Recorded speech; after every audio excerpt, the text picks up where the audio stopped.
এবার আমরা পঞ্চম মন্বন্তরের অবতারের কথা আলোচনা করব।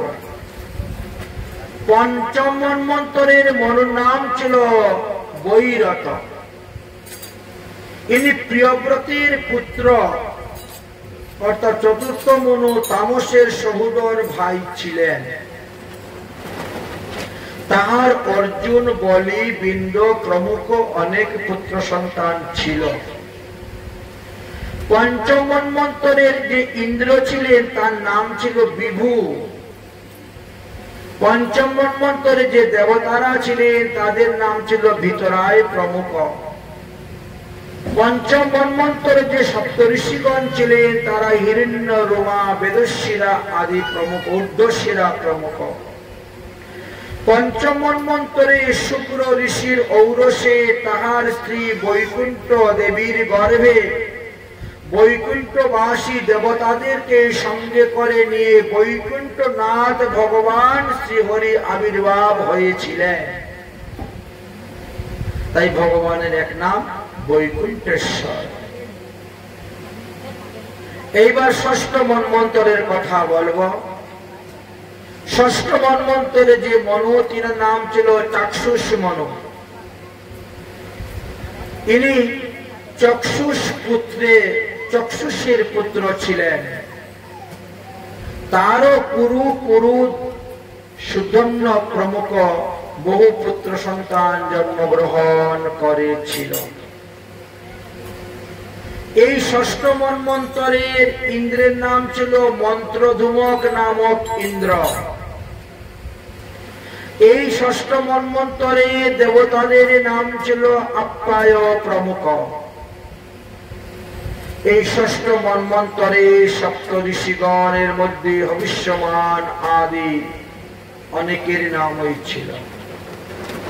জগৎপতি ভগবান বিষ্ণু এই ষষ্ঠ মন্বন্তরে বৈরাজের স্ত্রী সম্পত্তির গর্ভেতে অজিত নামে এক অংশে জন্মগ্রহণ করিয়াছিলেন। এই ষষ্ঠ মন্বন্তরে সমুদ্র মন্থনকে কেন্দ্র করে ভগবানকে চারবার অবতীর্ণ হইতে হয়েছিল। আর কোন মন্বন্তরে ভগবান এত অবতার হন নাই, ষষ্ঠ মন্বন্তরে যত অবতার হয়েছিলেন। সমুদ্র মন্থনের সময় কচ্ছপ অবতার রূপ ধারণ করলেন। আবার ধন্বন্তরী রূপ ধারণ করে তিনি অমৃতের কলস নিয়ে আসলেন। তারপরে আবার মোহিনী রূপ ধারণ করে অসুরদেরকে বঞ্চনা করে দেবতাদেরকে অমৃত পান করালেন। এত ব্রহ্মকল্পের কথা বলা হচ্ছে।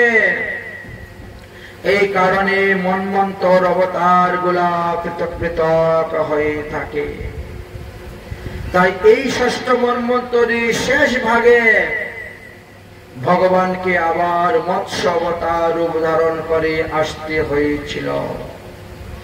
অতীব কল্পের অন্তকালে ব্রহ্মা যখন নিদ্রা গেলেন তখন ব্রহ্মার নাসিকা হইতে চার বেদ বেরিয়ে গেলেন আর হয়গ্রীব নামক অসুর এই বেদগুলাকে চুরি করে নিয়ে গেলেন।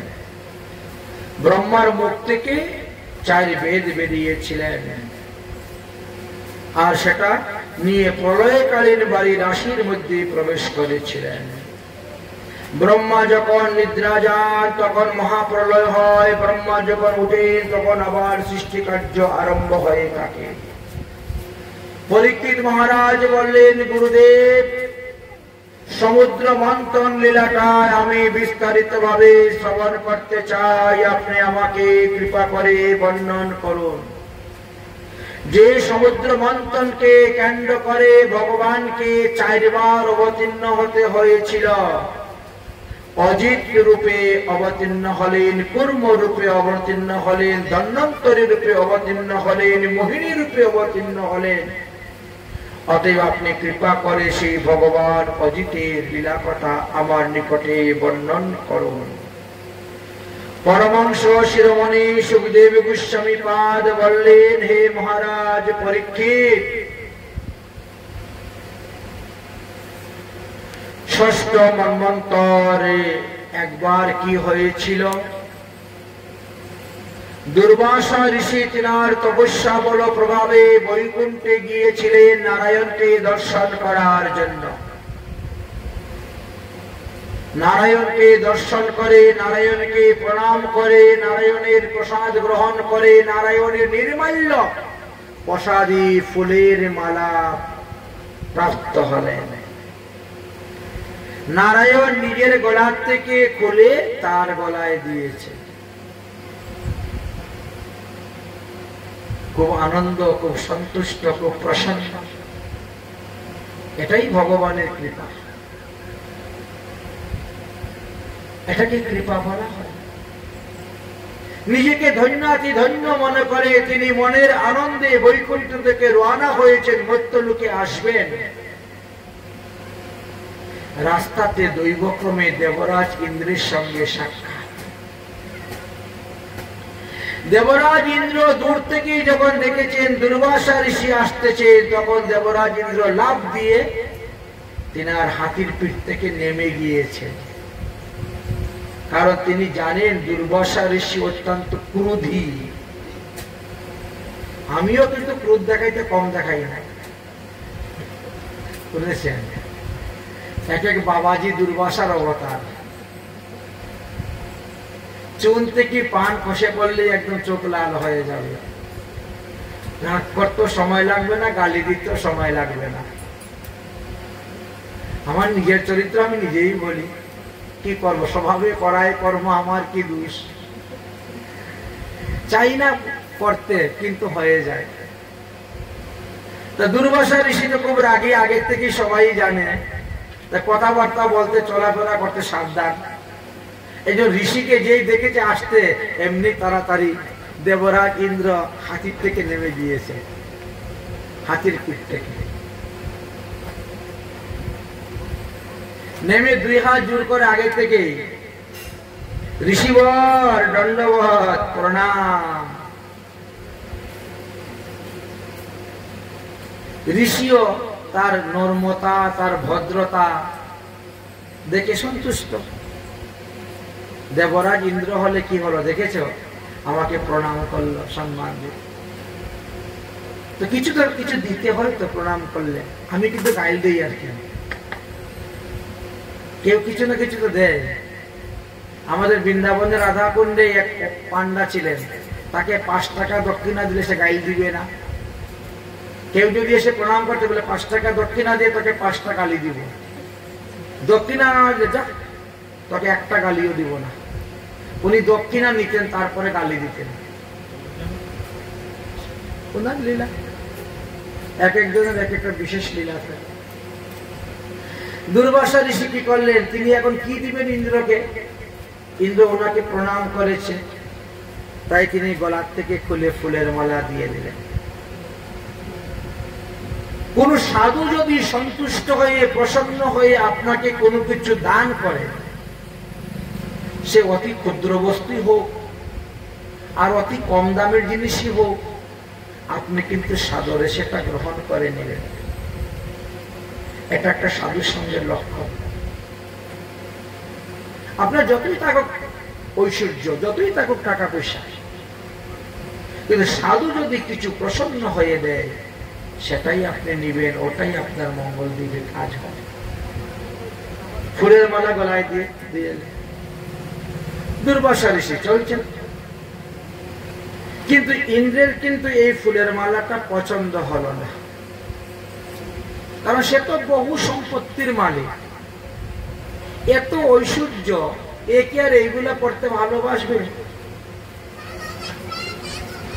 এই জন্য তিনি এই ফুলের মালাটা খুলে হাতির গলায় দিয়ে দিয়েছেন।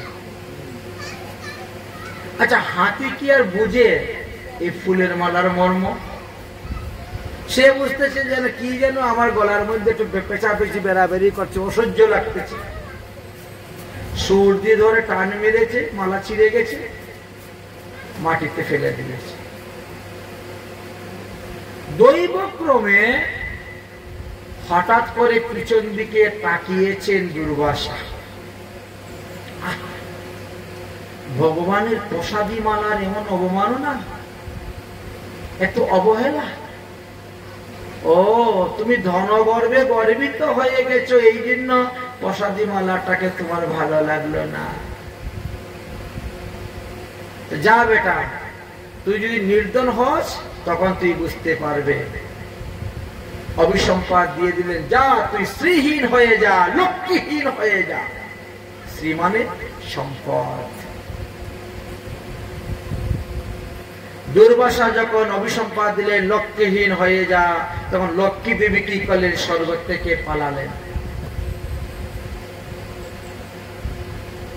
লক্ষ্মী দেবী স্বর্গে থাকতে পারলেন না, দুর্বাসার অভিশাপ স্বর্গেতে পড়েছে। লক্ষ্মী দেবী দৌড়ে গেলেন নারায়ণের কাছে, প্রভু আমি এখন কোথায় থাকবো, কোথায় বাস করব? দুর্বাসার অভিশাপে আমি স্বর্গ ছেড়ে চলে এসেছি। নারায়ণ বললেন, লক্ষ্মী দেবী তুমি এখন সমুদ্রের মধ্যে প্রবেশ করে সমুদ্রের জলের নিচে গিয়ে থাকো, তারপরে আমি সেখান থেকে তুলে তোমাকে বিবাহ করব। থাকো এখন এখানে।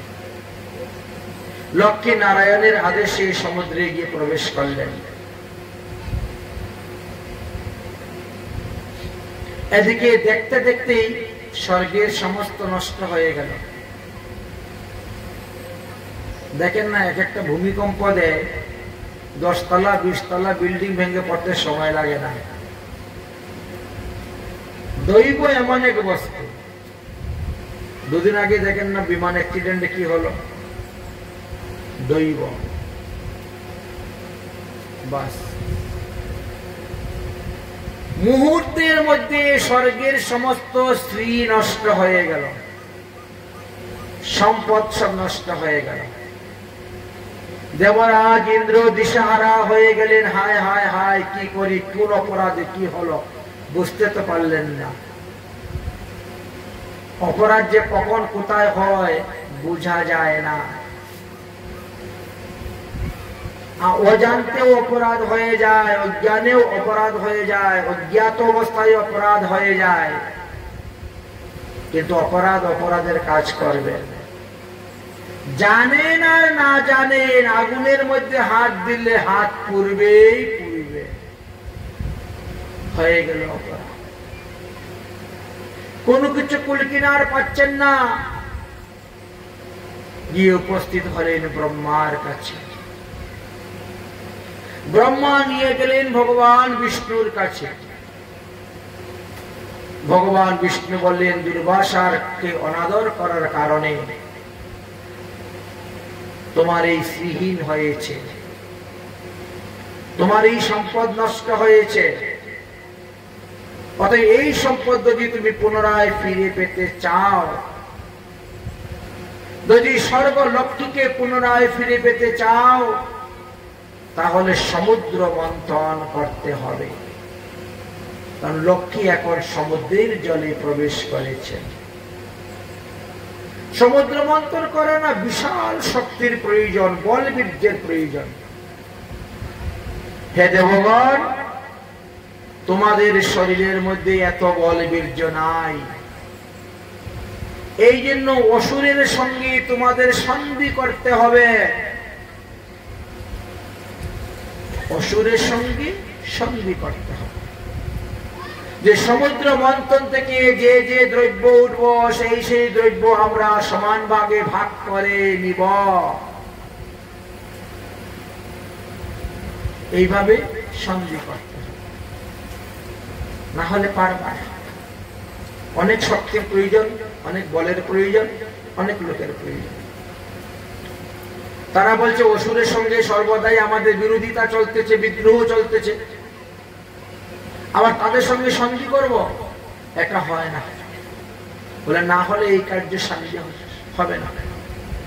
আরে বাবা, সন্ধি তো করবেন, তবে বুদ্ধি করে সন্ধি করতে হইবে। এমন সন্ধি করতে হবে যাদের নিজের প্রাণ বাঁচে। কিরকম ভাবে? ভগবান বিষ্ণু তখন একটা উদাহরণ দিলেন, গল্প দিলেন, শুনো। এক ব্যক্তি কি করে, উনি সাপের ব্যবসা করেন। বিষধর সাপগুলাকে ধরে ধরে পেটির মধ্যে বেঁধে সাপ্লাই দেন। দাম বেশি তো বিষধর সাপের, মূল্য বেশি আছে। আমরা হয়তো সাপের মূল্য জানি না, মেরে ফেলে দিই, কিন্তু আছে। আবার সাপের খাবার যদি না দেন, সাপ তো পেটের মধ্যে থেকেই মরে যাবে অনাহারে, তার খাবারও দিতে হবে। ওই ব্যক্তি একটা বিষধর সর্প একটা পেটির মধ্যে ঢুকে বেঁধে রেখেছে, আর তারপরে কি করছে, একটু ফাঁক করে ফুস করে একটা ইঁদুরের বাচ্চা ঢুকিয়ে দিয়েছে।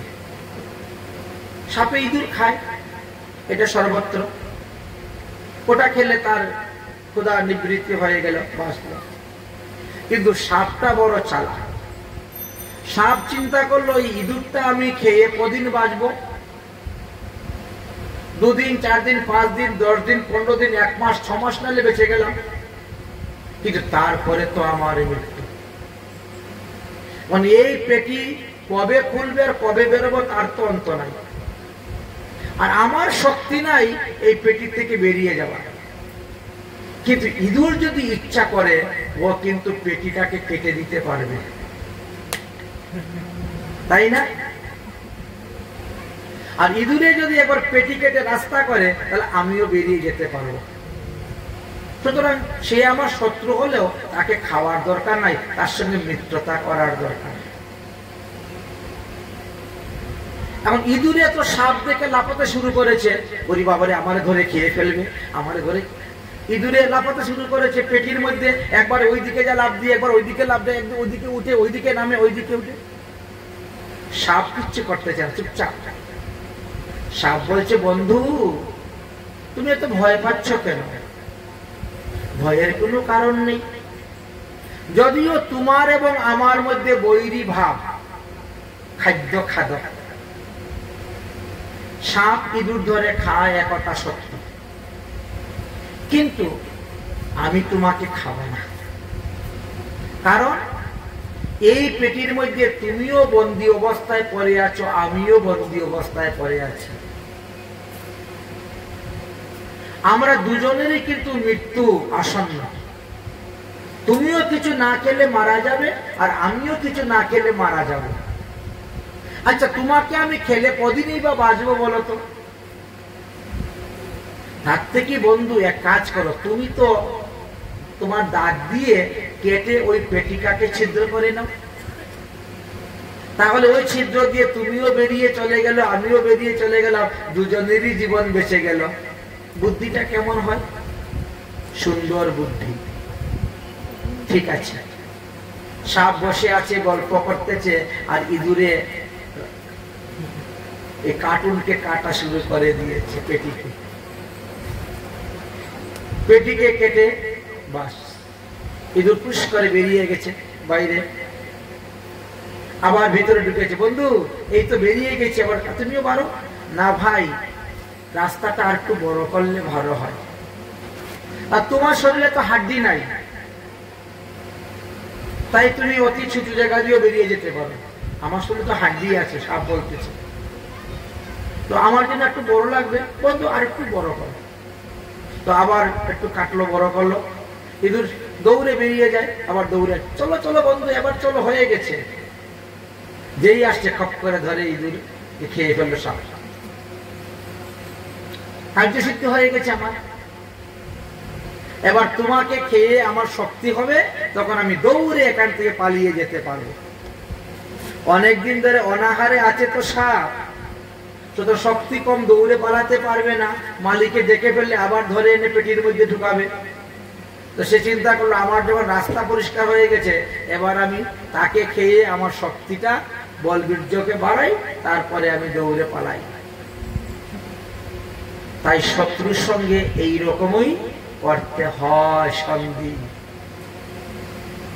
ভগবান বিষ্ণুর পরামর্শ পেয়ে এবার সমস্ত দেবগণ একত্রিত হয়ে অসুরদের কাছে গিয়ে উপস্থিত।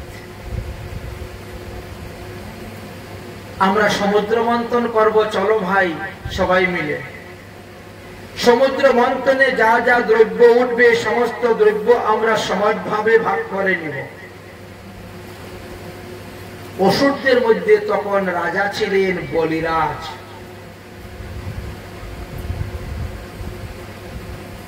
বলিরাজ এক কথায় এক প্রস্তাবে তিনি রাজি হয়ে গেলেন। ঠিক আছে তাহলে তাই হবে,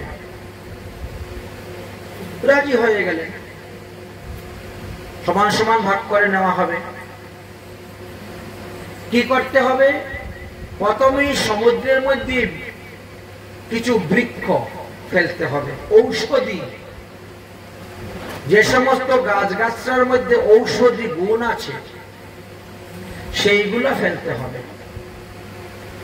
যে সমস্ত গাছগাছরায় অপবিত্র জলকে পবিত্র করে, দূষিত জলকে শোধন করে, এমন ফেলা হলো। এইবার মন্দরাচল পর্বতকে তুলে নিয়ে আসতে হবে, মন্থন দণ্ডরূপে ব্যবহার করতে হবে। বাসুকি নাগকে তার রজুরূপে ব্যবহার করতে হবে এবং মন্থন কার্য করতে হবে। ঠিক আছে, শুরু হয়ে গেল। যখন আনতে গেলেন পর্বত, পর্বতের নিচে চাপা পড়ে অনেক দেবতা অসুরগণ একেবারে চ্যাপ্টা হয়ে গেলেন। সেই সময়ে ভগবান ওই অজিত রূপে ধারণ করে তিনি গেলেন, গিয়ে এক হাতে পর্বত তুলে নিলেন।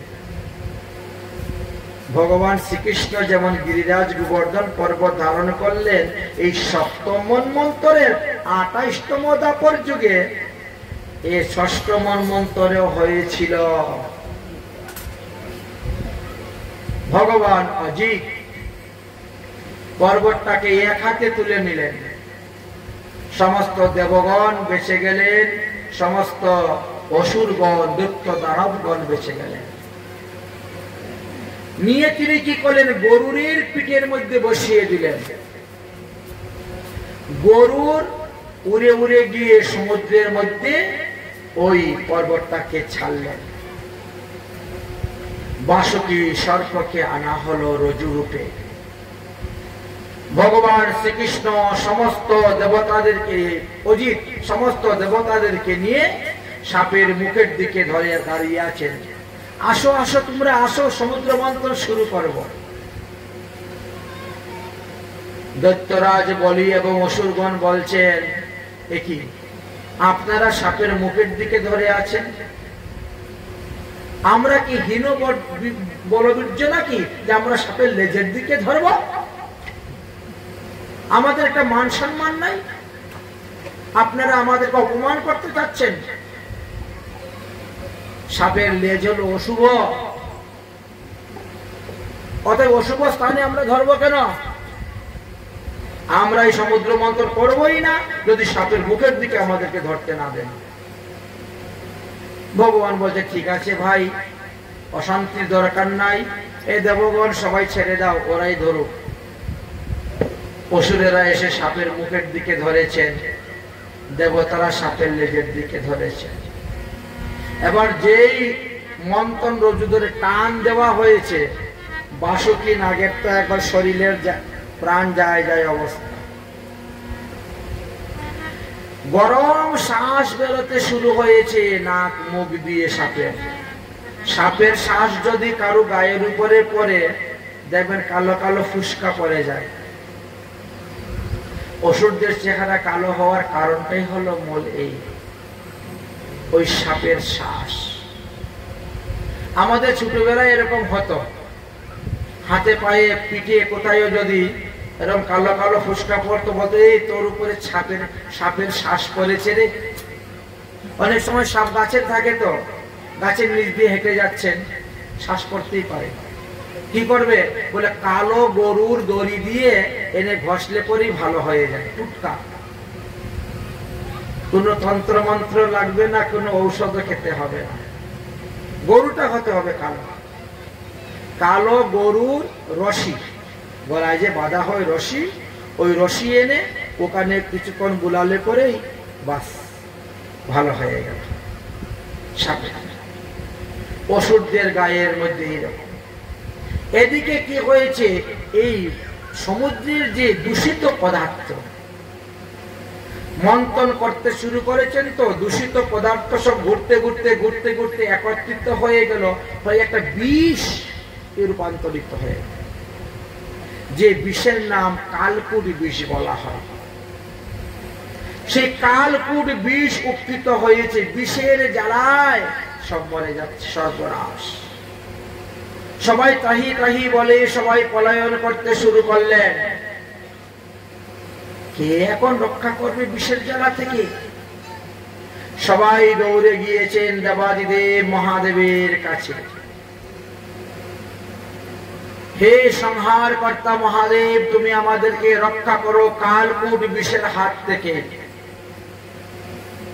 মহাদেব তখন পার্বতীকে বলছেন, দেবী দেখছো দেবতাগণের কি কষ্ট, অসুরদের কি কষ্ট, প্রাণীগুলির কি কষ্ট।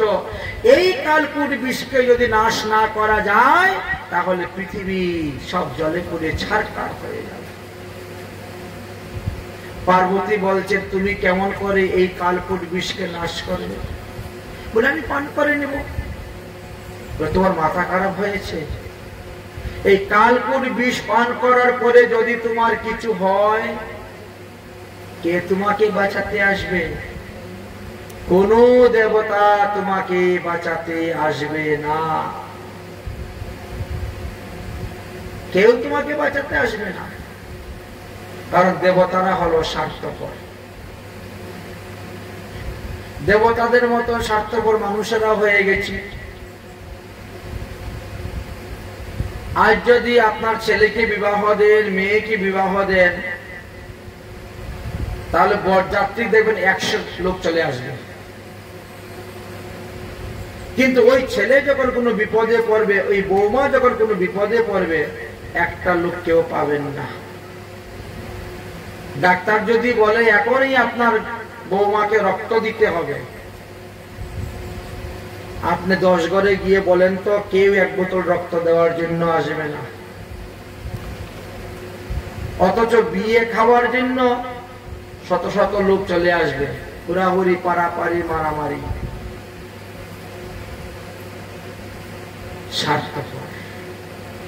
স্বার্থ ছাড়া আর কিছুই বুঝে না।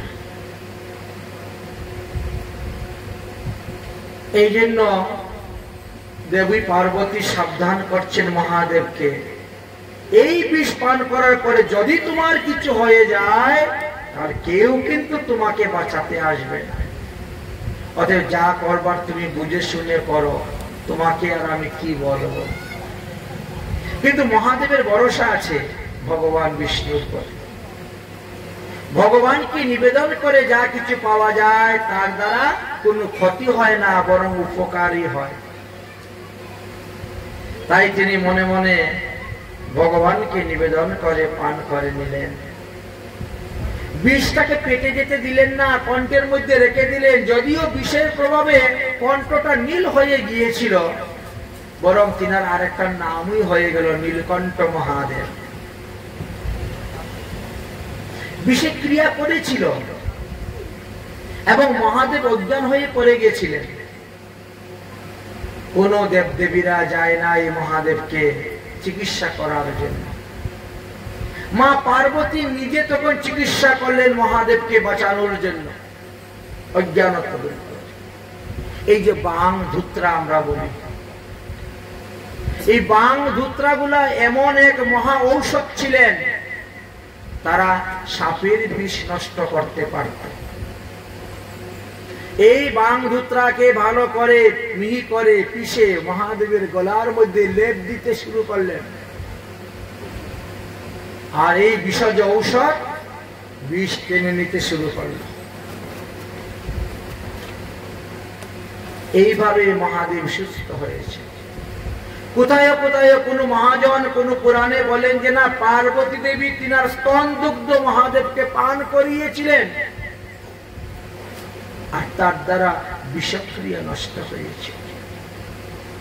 মহাদেব যখন কালকুট বিষ পান করেছিলেন, তখন আঙ্গুলের ফাঁকে দিয়ে কয়েক ফোঁটা বিষ পৃথিবীতে পড়েছিল, যাহা ভিক্ষু, বিছা, সর্প আদিগণ পান করেছিলেন। তাই কিছু কিছু গাছ আছে যেগুলা লাগলে পরে বিষের মতন জ্বালা হয়। কিছু কিছু সর্প আছে, বিচ্ছুক বিছা আছে, যারা কামড় দিলে মানুষ এখনো অজ্ঞান হয়ে যায়, সেই বিষের জ্বালা। যাই হোক, দেবাদিদেব মহাদেব তো কালকূট বিষ পান করে বিষমুক্ত করে দিলেন। সমুদ্র মন্থন কার্য শুরু হয়েছে, কিন্তু মন্থন দণ্ডের নিচে কোনো আধার নাই, যার কারণে মন্থন দণ্ড বারবার নিচের দিকে চলে যাচ্ছে। দেবতারা হিচড়ে টেনে ধরে তুলতেছেন, আবার নিচের দিকে চলে যাচ্ছে। হায় ভগবান, কি করা যাবে? কপাল থেকে ঘাম টপ টপ করে পড়তেছে। ভগবান অজিত তখন আকাশের দিকে তাকালেন। এতে মন্দ মন্দ বাতাস বইতে শুরু হলো, ঝিমঝিম ঝিমঝিম করে বৃষ্টি পড়তে শুরু হলো, আর মন্থন কার্য আরম্ভ হলো।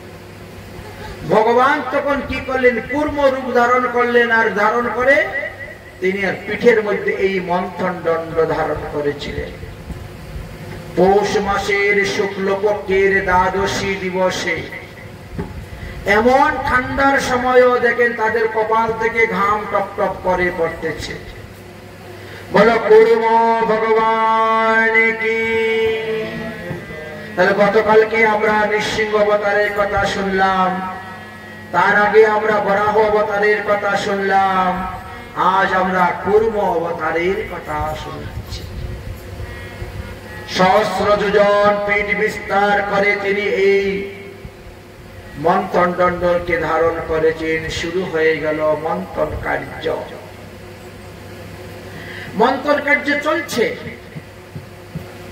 এবার এক একটা করে দ্রব্য মন্থন কার্য থেকে উঠতে শুরু হয়ে গেল।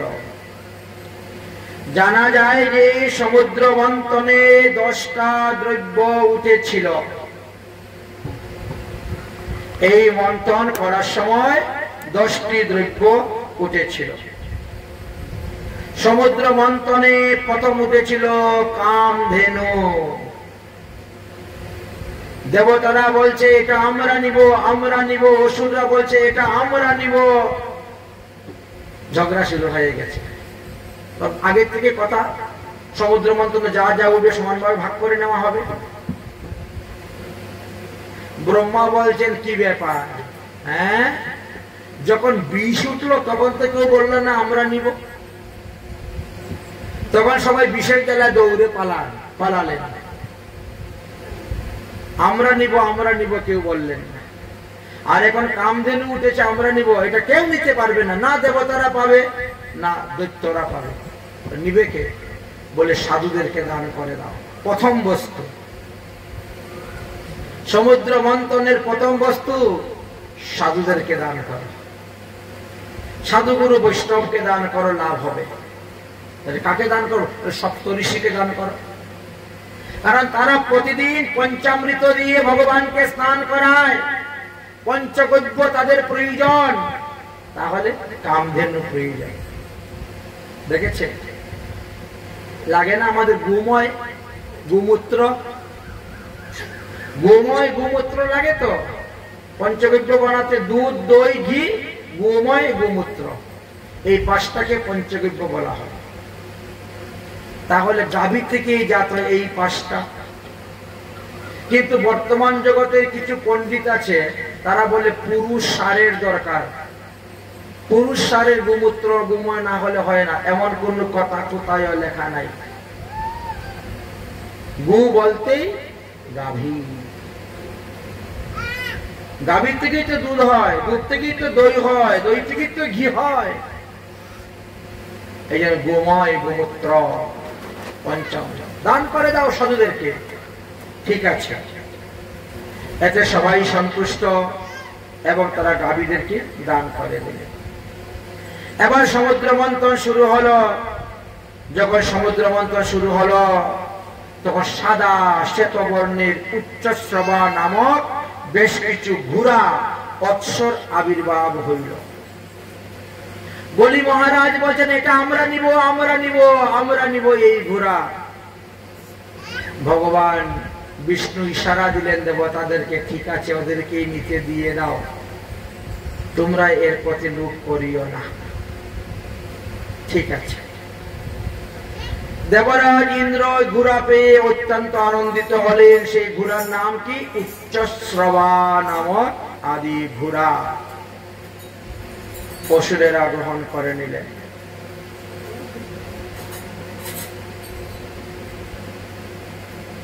এবার তৃতীয়বার আবার সমুদ্র মন্থন শুরু হলো। এইবার যখন সমুদ্র মন্থন শুরু হলো তখন ঐরাবত নামক হস্তি উঠলেন। দেবরাজ ইন্দ্র বলছেন এটা তখন আমি নিব, এটা আমি নিব। ঠিক আছে, নাও। চতুর্থবার সমুদ্র মন্থন শুরু হলো। এইবার সমুদ্র মন্থনে কৌস্তুভ মণি নামক এক মণির উদয় হল। ভগবান বিষ্ণু বলছেন এটা আমি নিব, না দৈত্য না দানব নিবে, এটা আমি নিব। এই কৌস্তুভ মণি এমন এক মণি, তাই ভগবান বিষ্ণু সেই মণি ধারণ করলেন। পঞ্চমবার সমুদ্র মন্থন আরম্ভ হইল। সমুদ্র মন্থন থেকে এবার আবির্ভাব হলেন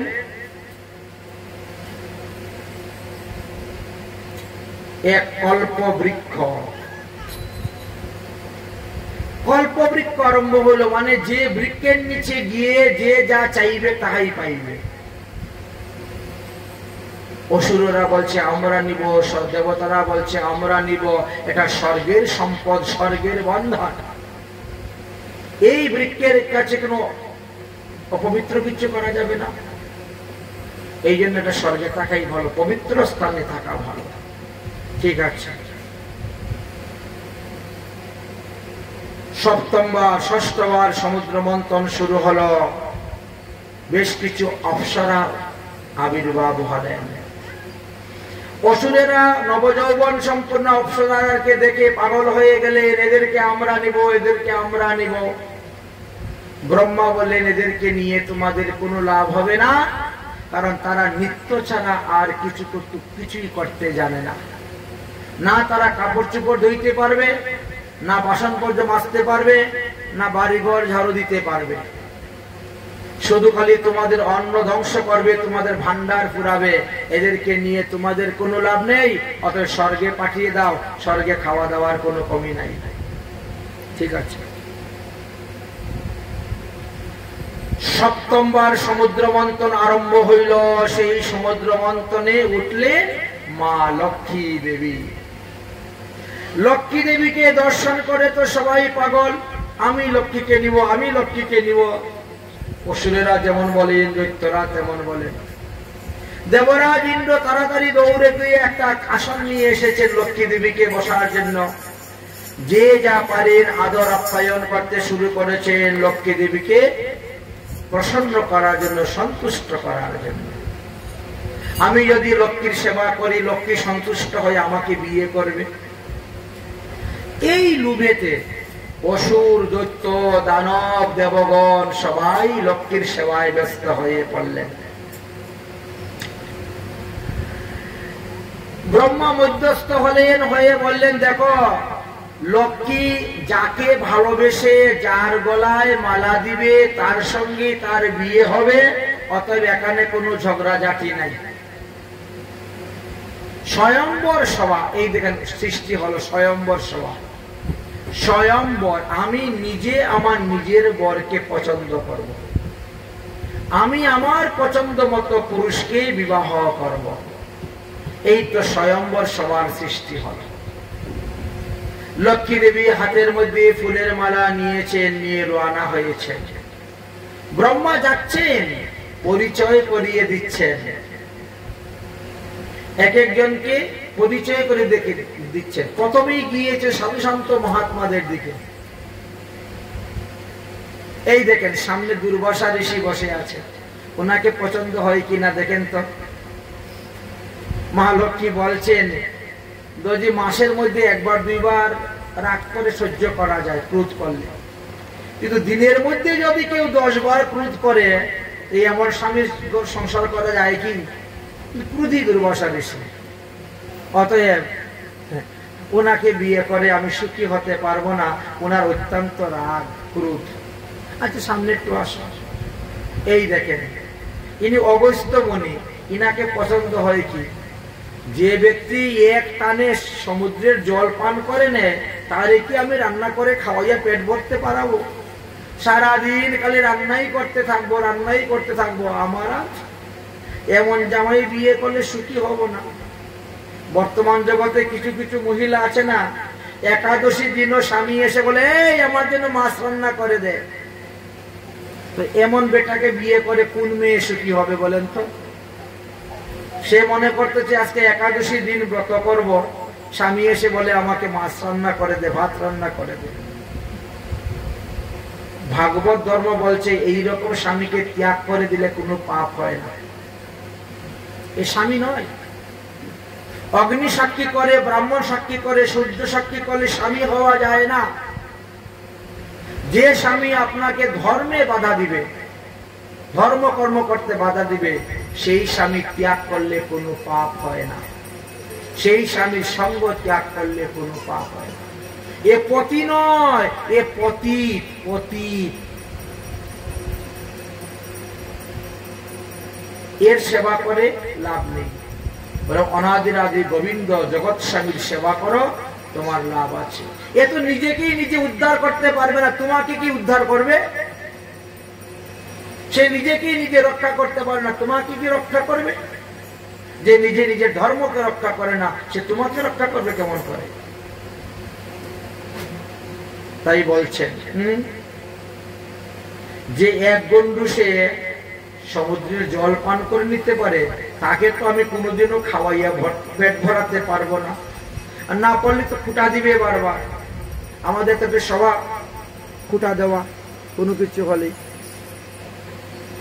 আপনার সামনে চলে এই দেখেন, এই দেখেন মার্কেন্ডীয় ঋষি বসে আছেন, উনাকে পছন্দ হয় কিনা দেখেন তো, বিয়ে করবেন কিনা?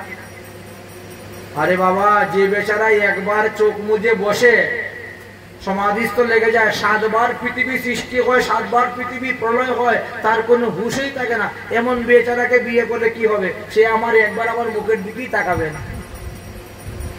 আচ্ছা, স্বামী যদি স্ত্রীর মুখের দিকে না থাকায়, একটু মুচকি হাসি না দেয়, তো সংসারটা আনন্দের আসবে কোথার থেকে?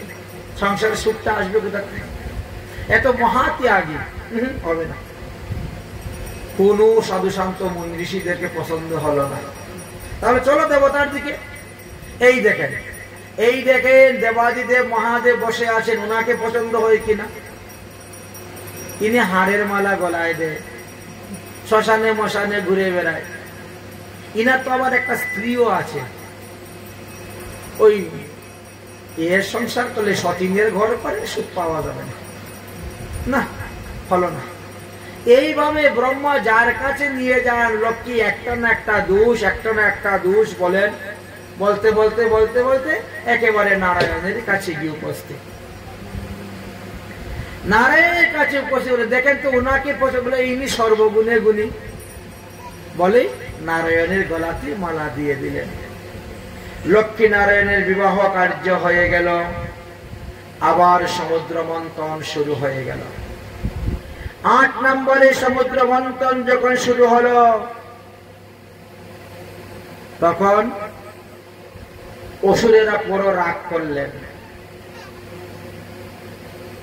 এই 7 বারে 7টা জিনিস সমুদ্র মন্থনে উঠলো, তার মধ্যে আমরা একবার কতগুলা ঘুরা পেলাম, আর কিছু পেলাম না। আর বাকি 6 বারের জিনিসে তোমরা ভাগ করে নিয়েছো, তো তোমাদের সঙ্গে আমরা সমুদ্র মন্থন করতে যাব কেন? তোমরাই তোমাদের করো, আমরা করব না, চলো আমরা ঘরে ফিরে যাই। রেগে গেছে অসুরেরা। ভগবান অজিত মধ্যস্থ হয়ে বললেন, শুনো শুনো ভাই, রাগ করো না, যেও না। আমি কথা দিলাম এইবার সমুদ্র মন্থন থেকে যা উঠবে তা তোমরাই মালিক হবে, অন্য কেউ নিতে পারবে না। এই দেবগণ, কেউ ওদিকে ফিরেও তাকাবে না,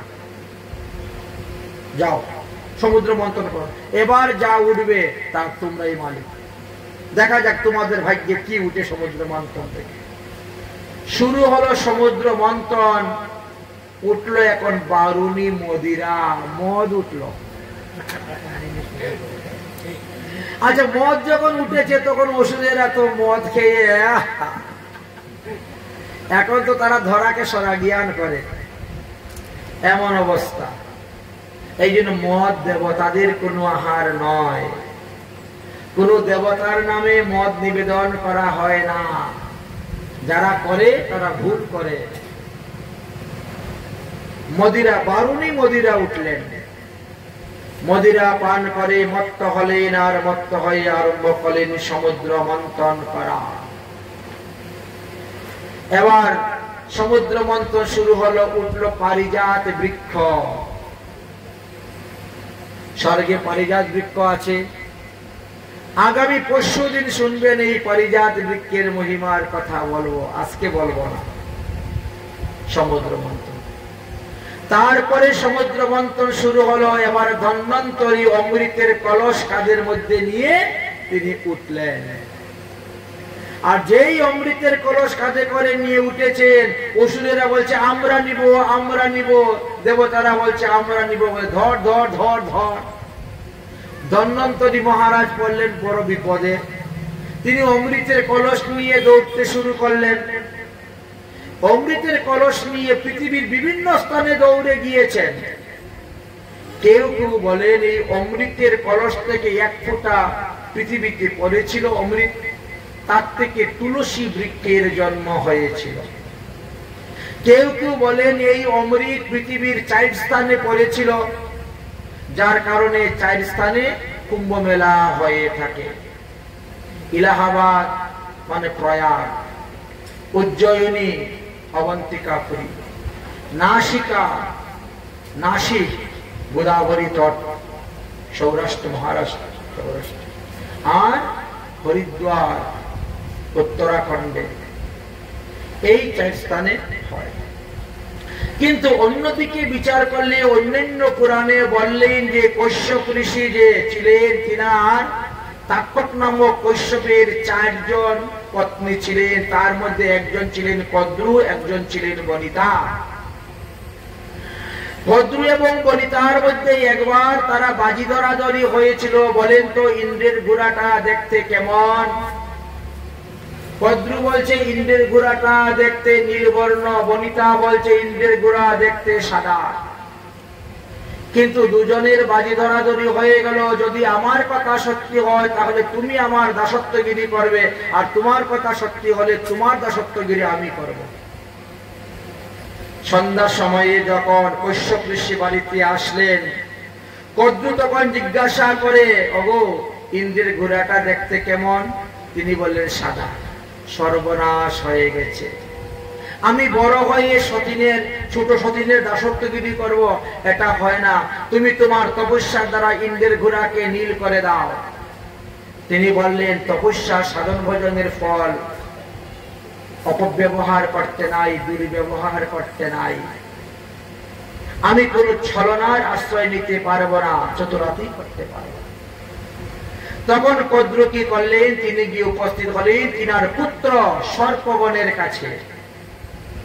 অরে কালীয় নখ সুসেন আদি সর্পগণ, তোরা কি চাস তোর মা অন্য কোন মহিলার সারা জীবন দাসত্বগিরি করবে? বলে না, তা কখনো চাই না। বলে তাহলে কালকে গিয়ে ইন্দ্রের ঘোড়াকে এমন ভাবে জড়িয়ে পেঁচিয়ে ধরবে যাতে দূর থেকে দেখা যাবে ইন্দ্রের ঘোড়া নীলবর্ণ। তাই করলেন। পরের দিন সকালে কদ্রু বনিতাকে নিয়ে গেলেন, আর দূর থেকে দেখালেন ওই দেখ ইন্দ্রের ঘোড়া নীল। অতএব তুই জল হাতে নিয়ে প্রতিজ্ঞা কর সারা জীবন আমার দাসত্বগিরি করবে। মিথ্যা কপটতা ছল চাতুরি করে দাসত্বগিরি স্বীকার করে নিলেন বনিতা। বনিতা দাসত্বগিরি করতে করতে বড় অধৈর্য হয়ে পড়লেন। হাতে পায়ে হাজা হয়ে গেল, ঘা হয়ে গেল। শয়নের সময় নাই, গমনের সময় নাই, ভোজনের সময় নাই, খালি কাজ আর কাজ আর কাজ। একদিন তিনি তাক্ষক নামক কশ্যপকে বললেন, হে পতি দেবতা, আপনি সত্যি করে বলেন তো দেবরাজ ইন্দ্রের ঘোড়াটা দেখতে কেমন? বললেন যে শ্বেতবর্ণ।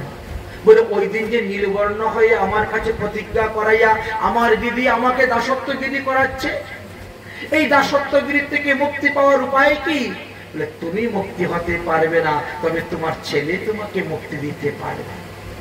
তাহলে আমাকে এমন সন্তান দিন যে সন্তান আমাকে দাসত্ব থেকে মুক্তি দিতে পারে। দিলেন গর্ভদান। গর্ভদান হওয়ার পরে যথার্থ সময়ে এই বনিতা দুটা ডিম পারলেন। একই আমার গর্ভ থেকে ডিম হোক না, তাতে কি হলো? ওই ডিম থেকে যে বাচ্চা ফুটবে, যে পাখিটা বেরোবে, ওই পাখি তোমাকে পারবে দাসত্বগিরি থেকে মুক্ত করা। কিন্তু বড় দিদির অত্যাচার সহ্য করতে না পারে অকালে তিনি নিজের ইচ্ছায় ডিম ভেঙে দিয়েছিলেন, বাচ্চা বেরিয়ে যা। কিন্তু বাচ্চা বেরিয়ে বলছে আমার হাত পা শক্ত হয় নাই, পুষ্ট হয় নাই, আমি তোমাকে দাসত্বগিরি থেকে মুক্ত করতে পারবো না। কশ্যপ ঋষি বললেন, দেবী তুমি একই করলে। অতএব দ্বিতীয় ডিম আপনা আপনি ফুটে যখন বাচ্চা হবে তখনই তোমার দাসত্বগিরি মুক্তি হবে। দ্বিতীয় ডিম ফুটে যখন বাচ্চা হলো, হলেন গরুর পক্ষী। গরুর পক্ষী জিজ্ঞাসা করলো, মা তুমি কেন এত বড় মার কাজ করো? সমস্ত ঘটনা খুলে বললেন। গরুর পক্ষী দেবরাজ ইন্দ্রের কাছে জানলেন, সমস্ত ঘটনা শুনলেন এবং মায়ের দাসত্বগিরি মুক্তি করার জন্য জিজ্ঞাসা করলেন বড় মাকে, মা কদ্রু বলো কি করলে পরে তুমি আমার মায়ের দাসত্বগিরি মুক্তি করবে? কদ্রু তখন বললেন যে স্বর্গ থেকে অমৃত নিয়ে আসো, তাহলে তোমার মায়ের দাসত্বগিরি মুক্ত হবে। স্বর্গ থেকে অমৃত আনতে গিয়ে গরুর যুদ্ধ করলেন, দেবতাদেরকে পরাজিত করলেন যুদ্ধে। শেষ পর্যন্ত তিনি দেবরাজ ইন্দ্রের বুদ্ধিতে, চালাকিতে তিনি অমৃত নিয়ে আসলেন, আর অমৃতের পরিবর্তে মায়ের দাসত্বগিরি মুক্তি করলেন, আর অমৃত আবার দেবরাজ ইন্দ্র চুরি করে নিয়ে চলে গেলেন। জানা যায় যে অমৃতের কলস নিয়ে যখন গরুর পাখি এসেছিলেন তখন আমাদের ভারতবর্ষের 4 স্থানে তিনি বসেছিলেন, 5টি স্থানে। বৃন্দাবনে এসে গাছের ডালে বসেছিলেন, এখনো সেই বৃক্ষটা অক্ষয় বৃক্ষ নামে পরিচিত। তাই বৃন্দাবনে আগে বৈঠক হয় কুম্ভ মেলা সম্পর্কে, ওখানে আলোচনা হয় কিভাবে কুম্ভ মেলার কার্য হইবে। মূল বৈঠকটা বৃন্দাবনে। তারপরে উজ্জয়িনী, এলাহাবাদ মানে তীর্থরাজ প্রয়াগ, নাসিক গোদাবরীর তটে, আর হরিদ্বারে গঙ্গার তটে। এই 4 স্থানে অমৃতের কলস নিয়ে বসেছিলেন বলে এই 4 স্থানে কুম্ভ মেলা হয়। এই জন্য বিভিন্ন স্থানে বিভিন্ন মত দেখা যায়। কেউ বলেন 4 স্থানে 4 ফোঁটা অমৃত পড়েছিল, কেউ বলে না অমৃতের কলস এনে 4 স্থানে রাখা হয়েছিল, এই জন্য 4টি স্থানে কুম্ভ মেলা হইয়া থাকে। যাই হোক, এবার অমৃতের কলস নিয়ে কারাকারি শুরু হয়ে গেছে। দেবতারা বলে আমরা নিব, অসুরেরা বলে আমরা নিব। চলছে দৌড়াদৌড়ি, ছুটাছুটি। হয়গ্রীব নামে এক মহাবলবান অসুর, তিনি অমৃতের কলস ধন্বন্তরীর নিকট থেকে নিয়ে দৌড়তে শুরু করেছেন। তিনার পিছনে সমস্ত অসুরেরা দৌড়ে যাচ্ছে, একজনে আরেকজনের হাতে কলস নিয়ে যাচ্ছেন, কেউ পান করার মতো সুযোগ বা সময় পাচ্ছেন না। ভগবান দেখলেন তো এত বিপদ হয়ে যাবে, অসুরেরা যদি অমৃত পান করে অমর হয়ে যায় তাহলে পৃথিবীর সৃষ্টিকার্য সব নষ্ট হয়ে যাবে, ধ্বংস হয়ে যাবে। তাই ভগবান কি করলেন, এক মোহিনী রূপ ধারণ করলেন। এমন মোহিনী রূপ ধারণ করেছিলেন যে রূপ দর্শন করলে পরে মানুষের মনুষ্যত্ব জ্ঞান সব হারিয়ে ফেলত, কাম বাণী পীড়িত হয়ে যেত। নানা প্রকার অঙ্গ ভঙ্গি করে একেবারে তাদের সম্মুখে রাস্তায় দাঁড়িয়েছেন। মোহিনীর মোহ রূপ যৌবন দর্শন করে অমৃত পানের কথা ভুলে গিয়েছেন। তারা এক নজরে মোহিনীর দিকে তাকিয়ে বলছেন, হে দেবী, ব্রহ্মা কি আমাদের ভোগের জন্য তোমাকে পাঠিয়েছেন? দেবী মোহিনী বলছেন, তোমরা কারা? একটা কলস নিয়ে এতজন লোকে কেন কারাকারি করতেছ? এই কলসের মধ্যে কি এমন বস্তু আছে? সমস্ত ঘটনা তারা খুলে বলল। খুলে বলার পর মোহিনী দেবী বললেন, শুনো বাবা, এই যে সমুদ্র মন্থনে 11টা দ্রব্য উঠলো, কোন দ্রব্যই ভাগ করার জিনিস ছিল না, কিন্তু অমৃত পান করার বস্তু। এটা ইচ্ছা করলে সবাই ভাগ করে খেতে পারে, এতে উভয়েরই তো লাভ হইবে, উভয়ই অমৃত পান করে অমরত্ব লাভ করে। দেখেন, তোমাদের মা ভিন্ন ভিন্ন হইতে পারে, কিন্তু তোমাদের বাবা তো একজন। তোমার বাবা 13টা বিয়ে করেছেন, আর 13টা বিয়ে করার কারণে 13 জনের গর্ভে 13 রকম সন্তান উৎপন্ন হয়েছে। আচ্ছা, মা তোমাদের আলাদা আলাদা হতে পারে, কিন্তু বাবা তো এক বাপের পুত্র হয়ে তোমরা ভাইয়ে ভাইয়ে যুদ্ধ করবে, লড়াই করবে, ঝগড়া করবে। যাদের মনের মধ্যে এরকম লড়াই ঝগড়া হিংসা, আমি কখনো তাদের সেবা শুশ্রূষা করতে যাই না, আমি কখনো তাদের মনোরঞ্জন করতে যাই না। যার মধ্যে হিংসা নেই, দ্বেষ নেই, ঘৃণা নেই, সেই আমাকে পায়। কথাটা শুনে না অসুরেরা বলছে, তাহলে আমরা অমৃতের কলস নিয়ে ঝগড়া করব না, অমৃতের কলসটা আপনার কাছেই নিয়ে নেন, আপনি ভালো মন্দ বিচার করে যা করবেন তাতেই আমরা রাজি। অমৃত পাই আর না পাই এতে আমাদের দুঃখ নাই, কিন্তু আপনাকে যেন আমরা পাই, রূপে গুণে যৌবনে একেবারে। দেবী বললেন, তাহলে ঠিক আছে, আমার ন্যায় মতো, আমার কথা মতো যদি চলতে হয় তাহলে যাও। পবিত্র বস্তু পান করতে গেলে পবিত্র অবস্থাতেই আসতে হয়। সবাইকে স্নান করো, সব অসুরগণ, দৈত্যগণ, দানবগণ, দেবগণ, সবাই যাও, গিয়ে স্নান করো। স্নান করে উত্তম বস্ত্র পরিধান করো, পরিধান করে এসে সারিবদ্ধভাবে বসো। দেবতারা এক লাইনে বসবেন, অসুরেরা এক লাইনে বসবেন। দেবতাদের দলে কোনো অসুর গিয়ে বসবেন না, এটা নিয়ম নেই। যদি বসো তাহলে নিরক নামক নরকে তোমাদের বাস করতে হইবে।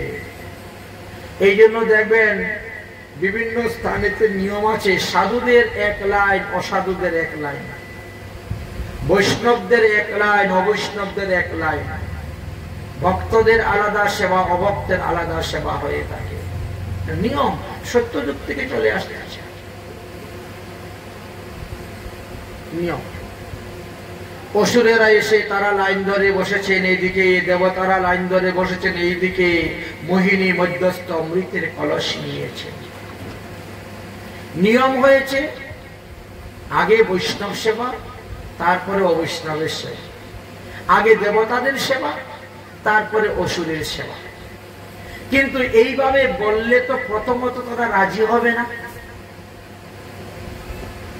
রাজি হবে না। এই জন্য মোহিনী দেবী একটু চালাকি করলেন। তিনি কি করেছেন, কলসের উপর থেকে অমৃত তুলে বলছেন, দেখো দেখো অসুরগণ, এই উপরের অমৃতটা না একেবারে পাতলা জলের মতন, এই অমৃত পান করলে তোমরা অমর হতে পারো, নাও হতে পারো। অমর না হলে কিন্তু আমাকে কোনো দুষবে না, তবে আমার মনে হয় নিচে যে গাঢ় গাঢ় অমৃত আছে ওটা পান করলে তো অমর হবেই হবে। এই জন্য বলছি ওই উপরের পাতলা অমৃতটা না দেবতাদেরকে আগে খাওয়াই দিই, কেমন হয় বলেন তো? হ্যাঁ হ্যাঁ, ঠিক ঠিক বলেছেন, ঠিক বলেছেন, আপনার বিচার ঠিক আছে। দেখেন দেবতাদেরকে আগে কিভাবে ভাগ দিতে হয়। বড় বুদ্ধির দ্বারা, চালাকির দ্বারা আরম্ভ করলেন দেবতাদেরকে অমৃত পান করা। এই অসুরদের মধ্যে একজন অসুরের নাম ছিল সর্বানু। এ আবার 56 প্রকার মায়াবিদ্যা জানত, বড় চালাক। অসুর চিন্তা করলো যেইভাবে অমৃত পান করিয়া যাচ্ছে মোহিনী, ওই ৩৩ কোটি দেবতাদেরকে পান করাইতে করাইতে হয়তো অমৃতের কলস খালি হয়ে যাবে, শেষে আর আমার কপালে আমাদের কপালে জুটবে কিনা বলা যায় না। তবে আমি তো বহু রূপ ধারণ করতে পারি, আমি আমার মায়াবিদ্যার দ্বারা আমি দেবতাদের রূপ ধারণ করে ওর মধ্যে ঢুকে যাই, বসে যাই, তাহলে তো অমৃত পান করা হয়ে যাবে। এমন এক জায়গায় গিয়ে বসেছে, এক জায়গায় চন্দ্র আর এক জায়গায় সূর্য, তার মধ্যে গিয়ে বসে গেছে একেবারে অমৃত পান করার জন্য। আচ্ছা, ভগবান তো অন্তর্যামী, তিনার তো কোনো কিছু জানা বাকি নেই, অমৃত সবাইকে পান করিয়ে করিয়ে আসছে। সূর্যদেব অমৃত পান করতেছেন আর ভগবানকে চোখ দ্বারা ইশারা দিচ্ছেন। ওই যে আমার পাশে বসে আছে ওটা কিন্তু দেবতা নয়, অসুর। সূর্যদেব চোখের দ্বারা ভগবানকে ইশারা দিচ্ছেন। আমরা অনেক সময় ইশারায় কথা বলি না, মুখে বলি না, কারণ চুরকে তো চুরের সামনে বলে এই তুই চুর, এ কথা বলা যায় না। তো এই জন্য একটু ইশারার দ্বারা বলতে হয়, দেখাইতে হয়, সামনাসামনি তো সব কথা সবাইকে বলা যায় না। এই জন্য চোখ দিয়ে ইশারা দিচ্ছেন, প্রভু খবরদার ওই ব্যক্তিকে কিন্তু অমৃত দিও না, কারণ সে দেবতা নয়, দেবতার রূপ ধারণ করে এসে বসেছে। ভগবান চিন্তা করলেন আমি এখন কি করি। শাস্ত্রের নিয়ম আছে, পঙ্গদে পরিবেশন করার সময় সবাইকে সমানভাবে পরিবেশন করতে হয়। ওই মুখ চিনে মুগের ডাল দিলে হবে না, সবাই সমান। অমুককে আমি 2টা ছানা রসা দিয়ে দিব আর অমুককে 1টা দিব, আর অমুককে শুধু খালি আলুর একটু ঝোল দিয়ে দিব, না, তা তো হবে না। সবাইকে সমানভাবে পরিবেশন করতে হয়। পরিবেশনে যদি কেউ শত্রু মিত্র বিচার করে পরিবেশন করে, তাহলে তার অপরাধ হয়, তাকে নিরয় নামক নরকে গিয়ে বাস করতে হয়। তাই পরিবেশনে সবাই সমান। আসরে বসে গেছে, তাকেও দিতে হবে। এই জন্য ভগবান তিনার ধর্মকে রক্ষা করার জন্য ওই সর্বাণু নামক অসুরকে তিনি অমৃত দিতে শুরু করছেন। এমনি চন্দ্র সূর্য দাঁড়িয়ে গেছে, আরে আপনাকে ইঙ্গিত দিচ্ছে, আপনি বুঝতে পারছেন না এই যে অসুর তাকে দিবেন না। কিন্তু সর্বাণু তো আর বিলম্ব করল না, অমৃত পাওয়া পাত্রই ফুস করে টান মেরে খেয়ে নিয়েছে। 1 ফোঁটা অমৃত পড়তেই টান মেরে খেয়ে নিয়েছে। ভগবান তখন কি করলেন, অমৃতের কলস চন্দ্রকে দিয়ে দিলেন, আর দিয়েই তিনি সঙ্গে সঙ্গে মোহিনী রূপ ত্যাগ করিয়া বিষ্ণু রূপ ধারণ করলেন, আর সুদর্শন চক্র দিয়ে সর্বাণুর গলা কেটে দিলেন। সর্বাণুর গলা যখন কেটে দিলেন, দেহটা মাটির মধ্যে পড়ে লাফালাফি করতে শুরু করেছে, আর গলাটা দিয়ে কথা বলতেছে, ওরে সূর্য, ওরে চন্দ্র, তোদের কারণে আজকে আমার এই অবস্থা হয়েছে, আয় তোরকে এখন গিলে ফেলবো অমৃত সহ। চন্দ্রের পিছনে দৌড়তেছে, অমৃত নিয়ে গিলে ফেলবে। চন্দ্র তো প্রাণপণে দৌড়ে পালাচ্ছেন। এরই নাম হলো চন্দ্রগ্রহণ। শত্রুতার কারণে সূর্যের দিকে দৌড়ে যাচ্ছেন সূর্যকে খাওয়ার জন্য, তার নাম সূর্যগ্রহণ। তাই কি করেন, তার গতি এত, দৌড়ে গিয়ে তিনি চন্দ্রকে খেয়ে ফেলেন। যতক্ষণ তার মুখে চন্দ্র থাকে ততক্ষণ চন্দ্রগ্রহণ, কিন্তু গলার দিকে বেরিয়ে চলে যায়, গলা তো কাটা, এইদিকে ঢুকেন ওইদিকে বেরিয়ে যান। এই জন্য গ্রহণ স্পর্শ, গ্রহণ মুক্ষ সময় থাকে।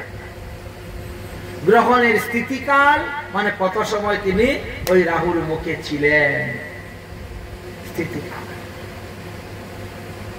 এই যে চন্দ্রগ্রহণ এবং সূর্যগ্রহণ, এই চন্দ্রগ্রহণ সূর্যগ্রহণে আমাদের চারি বর্ণ চারি আশ্রমের সকলেরই সূতক লেগে যায়।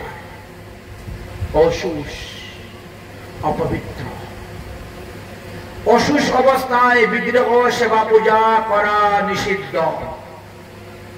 যেমন মা বাবা বললে অশুষ, রজস্বালা হলে অশুষ, মলমূত্র ত্যাগ করলে অশুষ, কেউ জন্মগ্রহণ করলেও অশুষ। জননাশুষ মৃতাশুষ। মলমূত্র ত্যাগ করলে, আমরা মাটি হাত করলে, জল দিয়ে স্নান করলে শুদ্ধ হয়ে যায়। কিন্তু মাতা পিতা মারা গেলে 10 দিন সর্বনিম্ন অশুষ পালন করতে হয়। কেউ যদি জন্মগ্রহণ করে বংশে 7 পুরুষের মধ্যে, তাহলেও আমাদেরকে 10 দিন অশুষ পালন করতে হয়। 7 পুরুষ থেকে 10 পুরুষের মধ্যে যদি কেউ মারা যায়, তাহলে 3 দিন 3 রাত্রি অশুষ পালন করতে হয়।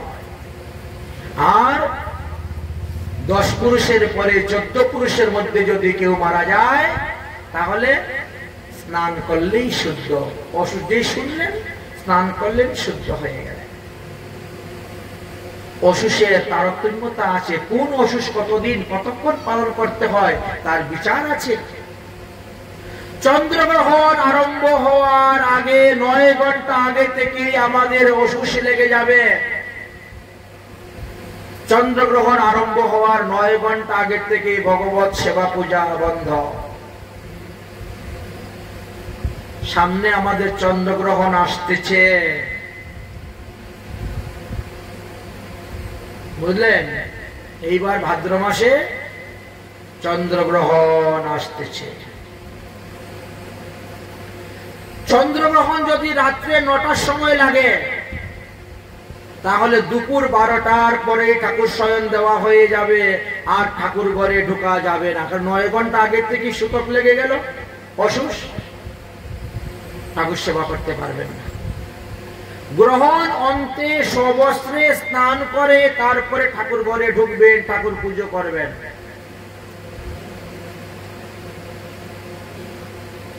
আর সূর্যগ্রহণের 12 ঘন্টা আগে।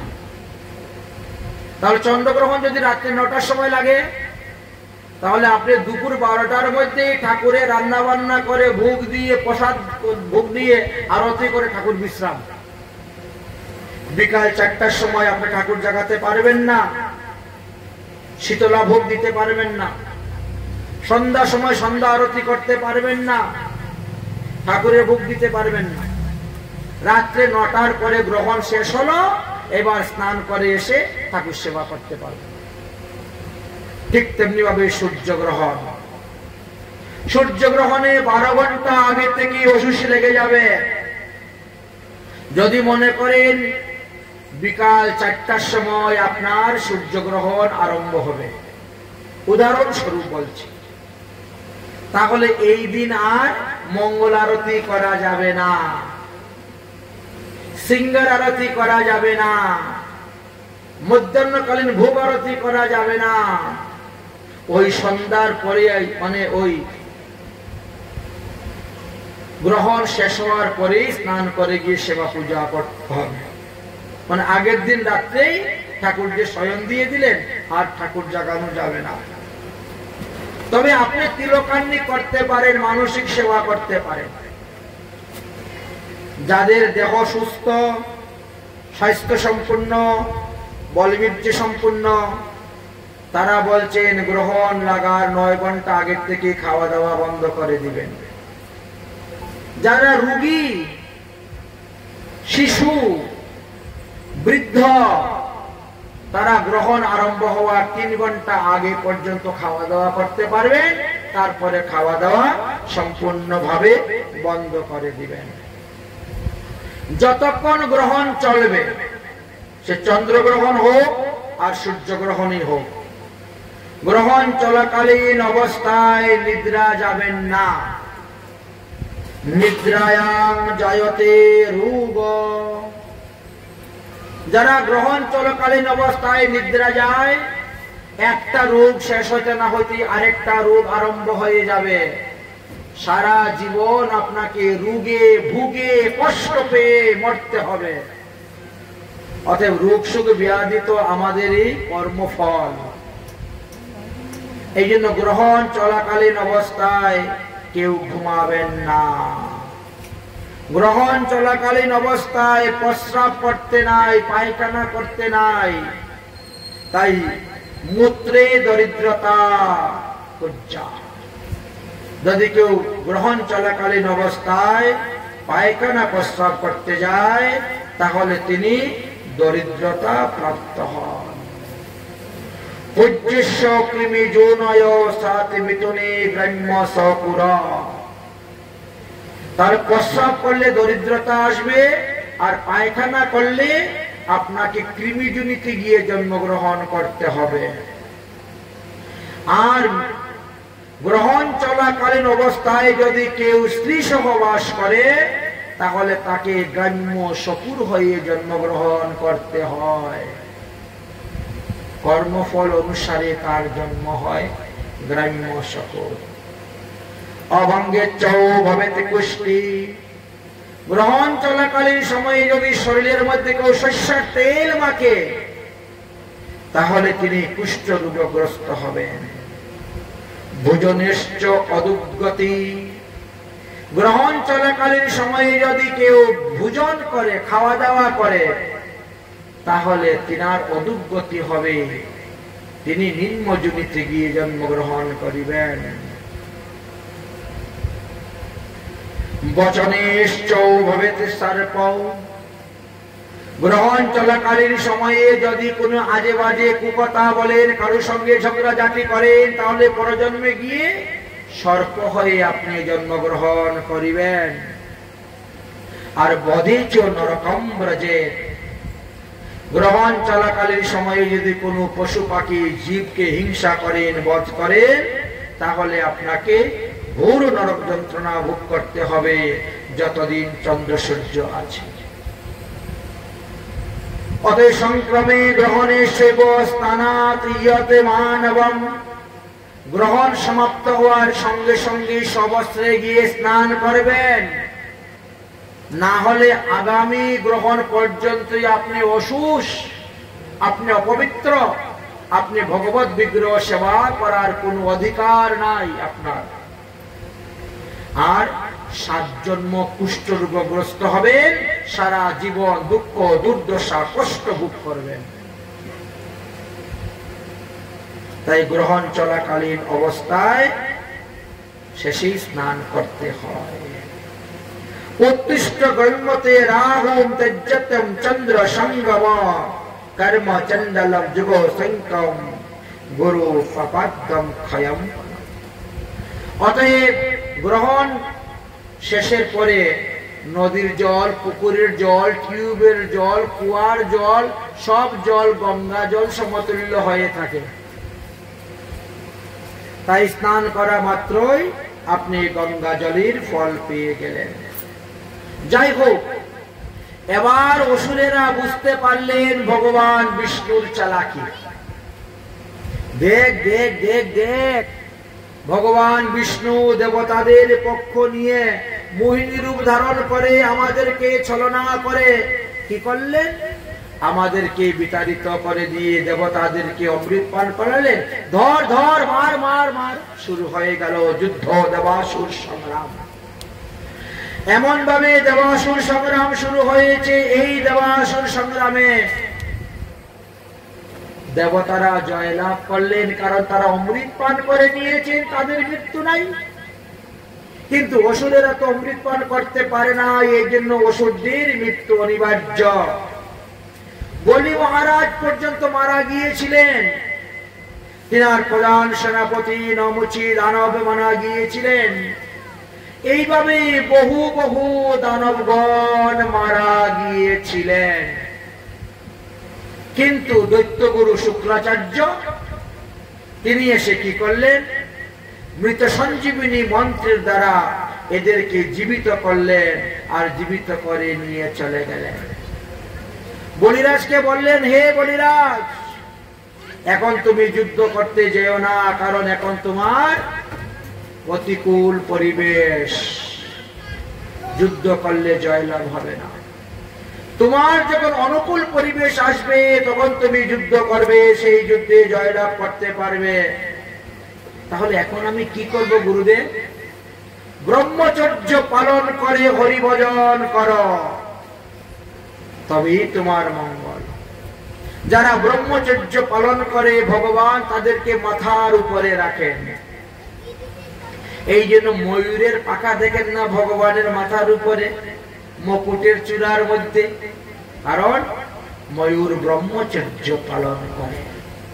ময়ূর কখনো ময়ূরীর সঙ্গে সহবাস করে না। এই জন্য তুমিও ব্রহ্মচর্য পালন করো, সাধুগুরু বৈষ্ণবের সেবা করো, উৎসব পর্বত ভান্ডারা দেও, কাপড় চুপড় বস্ত্র দান করো, দক্ষিণা দান করো। সাধুগুরু বৈষ্ণবের যদি কৃপা হয় তাহলে তুমি অনায়াসে স্বর্গরাজ্য লাভ করতে পারবে। অতএব তুমি ভজন আরম্ভ করো। এই জন্য তিনি শান্তশিষ্ট হয়ে গেলেন এবং ভজন আরম্ভ শুরু করে দিলেন। অপেক্ষায় রইলেন, অনুকূল পরিবেশ যখন আসবে তখন আমি স্বর্গরাজ্য আক্রমণ করব, তার আগে নয়।